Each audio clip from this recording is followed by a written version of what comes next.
Washington, the U.S. unemployment fell to its lowest level in nearly 17 years in October, according to data released Friday, which President Donald Trump said was proof his policies are bearing fruit. Job creation resumed climbing, albeit at a slower rate than expected, after two late summer hurricanes hit the economy, according to the Labor Department's key monthly employment report. But upward revisions to job creation in August and September meant the storms caused less damage than originally feared, making for an upbeat report. Still, the data also showed a shrinking labor force and confirmed job creation in 2017 has lagged behind the last year of the Obama administration. The jobless rate fell to 4.1%, down a tenth of a point from September, the lowest the U.S. economy has seen since December 2000. Employers added 261,000 net new positions as businesses reopened in the wake of Hurricanes Harvey and Irma, although economists had forecast a rebound of 300,000 new jobs.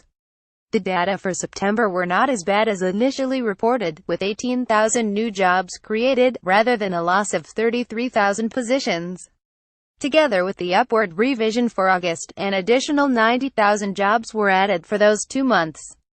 The results generally showed U.S. labor markets in good health, easily bouncing back from the storms that idled the U.S. energy hub in southeast Texas and forced millions of Floridians to flee their homes, with nearly 1.5 million new jobs since the president took office, including over 260,000 last month. It's clear his agenda is putting Americans back to work, White House Press Secretary Sarah Huckabee Sanders said.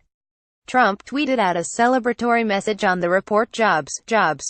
Nevertheless, average monthly job creation stands at 169,000 so far this year, significantly below the 192,000 monthly average recorded through October of last year. The labor force participation rate also fell 0.4 points to 62.7%, and the employment-to-population ratio shrank 0.2 points to 60.2%, suggesting the fall in unemployment may partly reflect a dip in the size of the workforce, as well as job creation. The falling unemployment rate was likely to spark further debate among Federal Reserve policymakers, who appear set to raise the benchmark U.S. interest rate next month despite doggedly low inflation, even while a vocal minority argues the Fed should remain on hold. Employers say positions are increasingly difficult to fill amid a scarcity of qualified labor, as in the late 1990s, the last time unemployment was this low. The Fed will start to sweat the potential inflation implications, Chris Lowe of FTN Financial said in a client briefing. But any who take the time to look at the data will see the late 90s was a remarkably benign time for inflation. The central bank worries that low unemployment eventually will fuel higher wages and overall inflation, even though there have been no signs of that yet.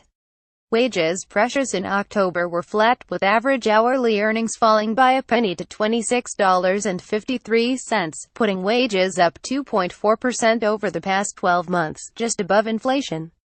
But economists said the hurricanes distorted wage calculations, with average compensation rising in September because fewer hourly laborers were able to work, and then falling as they returned to their jobs. We expect more clear-cut evidence of wage pressures in the months ahead, but today's data are a bit disappointing from that perspective, Jim O'Sullivan of High Frequency Economics wrote in a client note.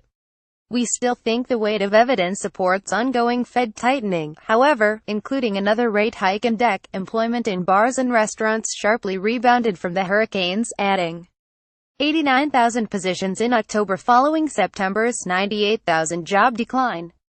Manufacturers added 24,000 new positions, but the retail workforce fell by more than 8,000, and mining and logging also shrank slightly, losing 2,000 positions.